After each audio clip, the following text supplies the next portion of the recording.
अभिनव जाताच अनन्या शांतपणे खाटेवर पहुडली. आठवडाभराकरता ऑफिसच्या कामासाठी अभिनव लखनौला निघाला होता. पण जातेवेळी नेहमीप्रमाणेच रुक्षपणे निघतो एवढंच बोलून गेला. किती आठवण आली होती तिला अभिनवची जेव्हा तो मागच्या महिन्यात गोव्याला गेला होता. त्यावेळी अनन्याने त्याची आतुरतेने वाट पाहत होती. त्याच्या मनात स्वतःची जागा निर्माण करण्यासाठी वेगवेगळे मार्ग शोधत होती. इंटरनेटवरील व्हिडिओ पाहून काही पदार्थही बनवायला शिकली होती. जेव्हा अभिनव घरी आला तेव्हा नोकराकडून स्वयंपाक बनवून न घेता तिने त्याच्यासाठी हाताने कोफ्ते आणि खुसखुशीत पराठे बनवले. जेवण झाल्यावर अभिनव हसून तिला धन्यवाद म्हणाला. तेव्हा अनन्याला खूपच छान वाटले होते. यावेळेस तिला अशी अपेक्षा होती की अभिनव बऱ्याच सूचना देऊन जाईल, जसे की यावेळेस माझी जास्त आठवण काढत बसू नकोस, स्वतःसाठी चांगले जेवण बनवून जेवत जा, रात्री उशिरापर्यंत जागू नकोस वगैरे वगैरे. पण अभिनव नेहमीप्रमाणे फक्त निघतो एवढेच सांगून टॅक्सीत जाऊन बसला. त्याने एकदाही मागे वळून पाहिले नाही. मनात असे विचारचक्र सुरू असतानाच अनन्याचा डोळा लागला. त्यानंतर मोबाईलची रिंग वाजली आणि ती जागी झाली. नुकतीच फ्लाईट लँड झाली आहे. अभिनवचा फोन होता. बरं, आता आणखी काही वेळ लागेल ना विमानतळावरून बाहेर पडण्यासाठी? त्यानंतर ऑफिसच्या गेट हाऊस पोहोचण्यासाठी आणखी 1 तास लागेल.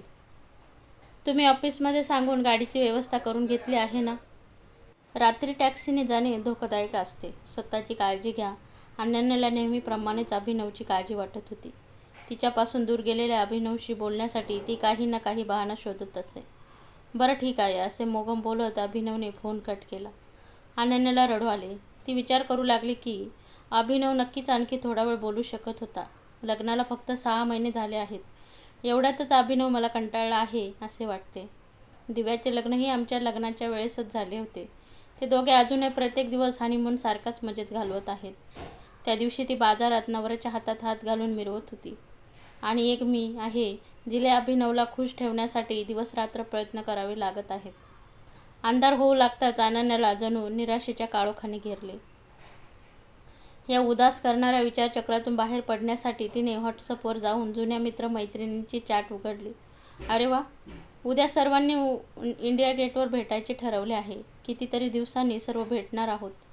खूप मजेत जाणार उद्याचा दिवस, असा विचार करून अनन्या आनंदी झाली. मीही येणार असे लिहून ती उद्यासाठीच्या ड्रेसची निवड करण्यासाठी कपाटाकडे गेली. ड्रेससोबत मॅचिंग दागिने काढून ते टेबलावर ठेवून आनंदाने झोपली. सकाळी कामवाल्या बाईकडून लवकरात लवकर काम करून घेऊन आनंदाने निघण्याची तयारी करू लागली. करड्या रंगाचे पॅन्टवर गुलाबी रंगाचा क्रॉप टॉप आणि रुबीचा चोकर घालून जेव्हा ती लिपस्टिक लावू लागली तेव्हा आरशात स्वतःचे सुंदर रूप पाहून स्वतःवरच खुश झाली. हसतच हातात बॅग घेऊन इंडिया गेटच्या दिशेने रवाना झाली.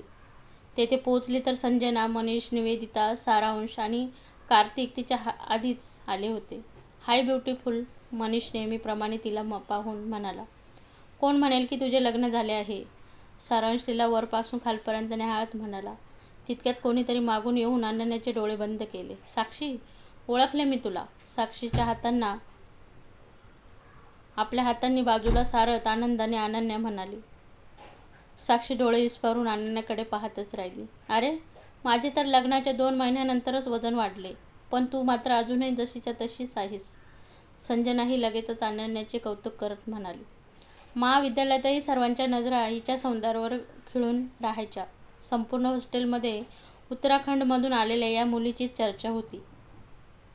आम्ही सर्व हिला बावली म्हणायचो. किती सुंदर दिसतेस. तुम्ही सर्व कोणत्याही नावाने हाक मारा, पण मी मात्र हिला चुनचुन म्हणायचो आणि तेच म्हणणार. संजनाचे बोलणे पूर्ण होण्याआधीच नमन आला आणि नेहमीप्रमाणेच अनन्याच्या सौंदर्याचे कौतुक करू लागला. चुनचुन हो, तू चुनचुन म्हणायचास तू तिला.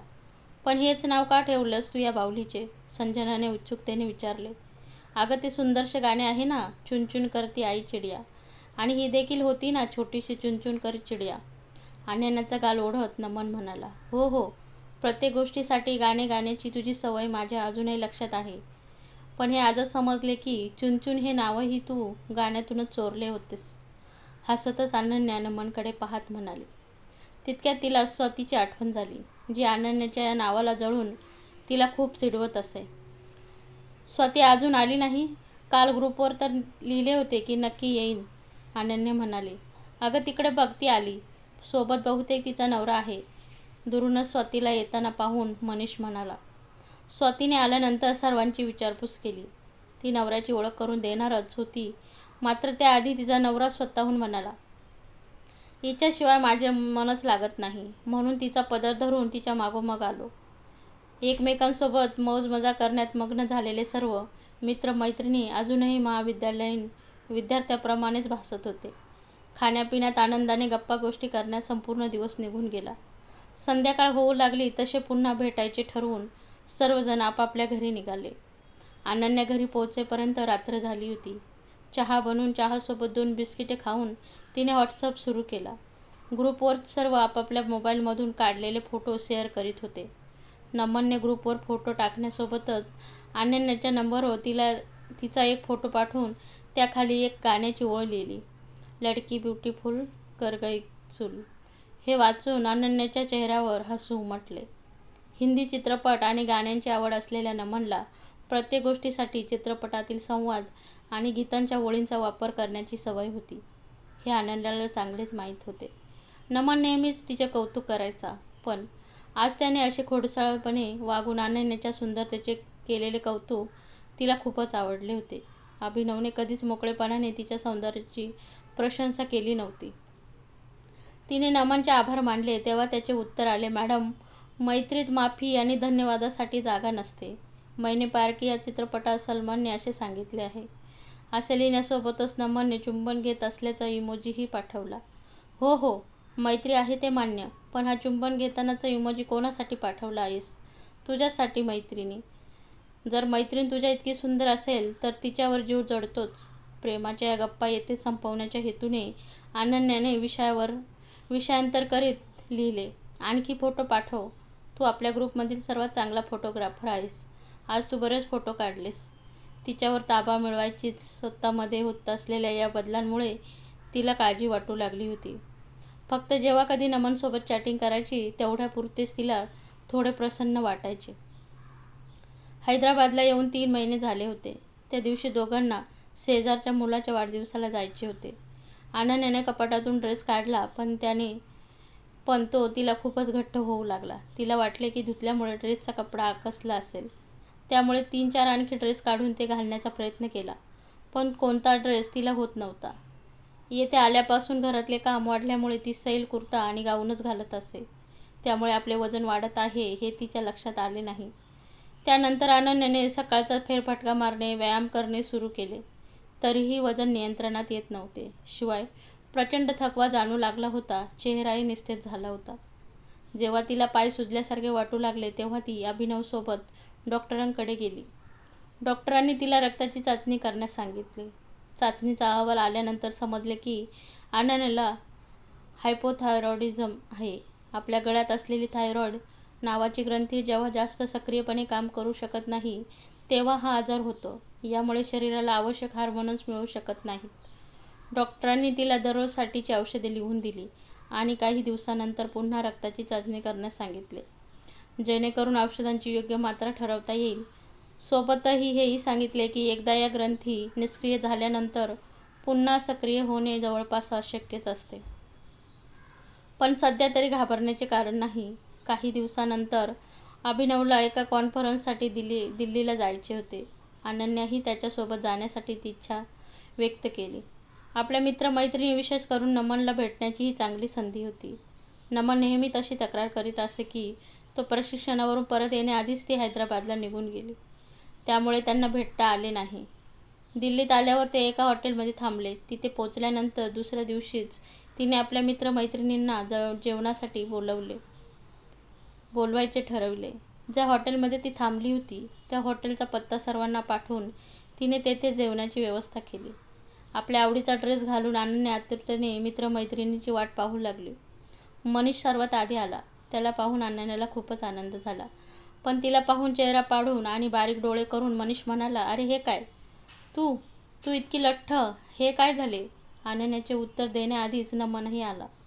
त्यानंतर एक एक करून सर्व आले. मी अनन्याला भेटत आहे की एखाद्या काकूबाईला? केवढी जाड झाली आहे.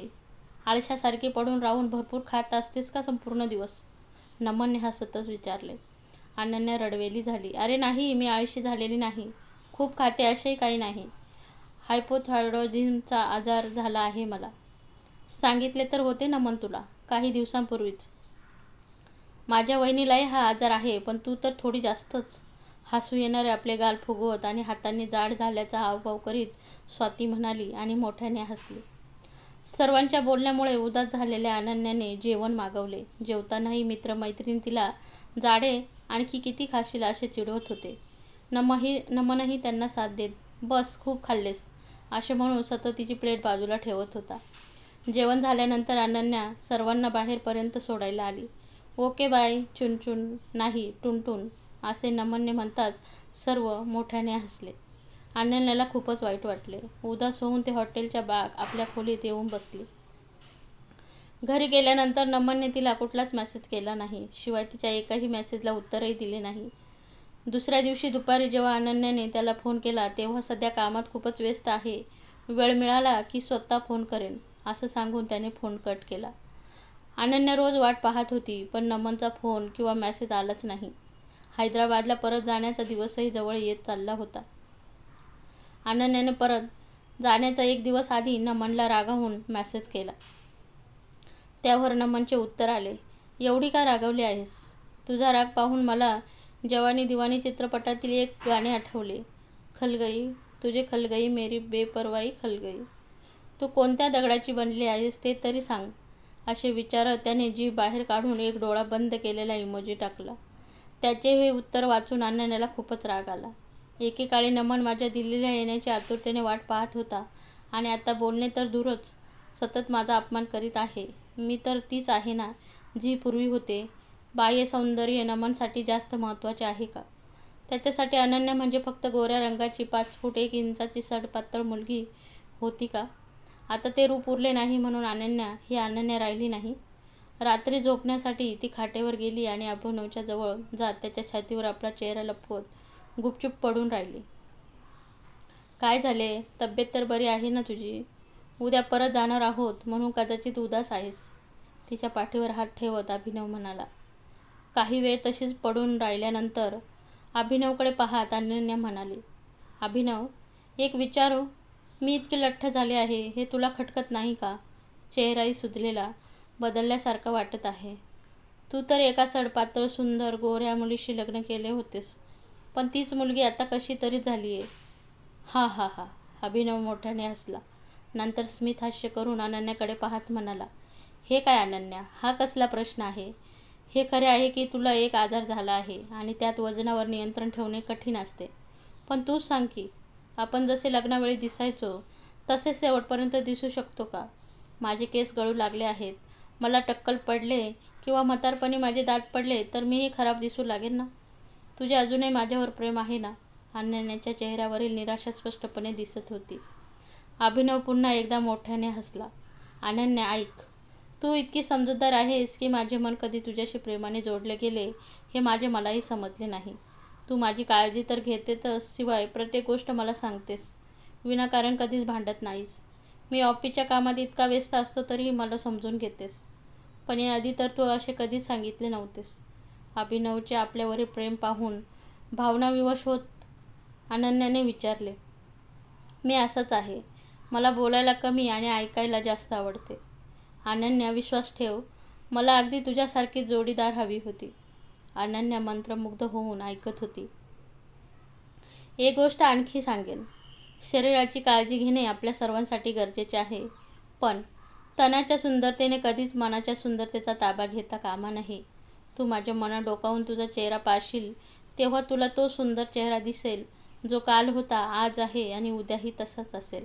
बस अभिनव, आता आणखी काहीच नकोय मला. कोणी मला काहीही म्हटले तरी आता मला त्याची पर्वा नाही. फक्त तुझ्या मनाच्या आरशात माझे प्रतिबिंब असेच चमकत राहो. असा विचार करत अनन्या पाणावलेल्या डोळ्यांनी अभिनवच्या मिठीत शिरली. त्याच्या प्रेमात विरघळून तिला खूपच शांत, अगदी हलके झाल्यासारखे वाटत होते. तर मित्रांनो, कहाणी कशी वाटली कमेंट्समध्ये नक्की सांगा आणि आवडल्यास लाईक करा, शेअर करा आणि हो, महत्त्वाचे म्हणजे चॅनलवरती नवीन असाल तर चॅनलला सबस्क्राईब नक्की करा. धन्यवाद.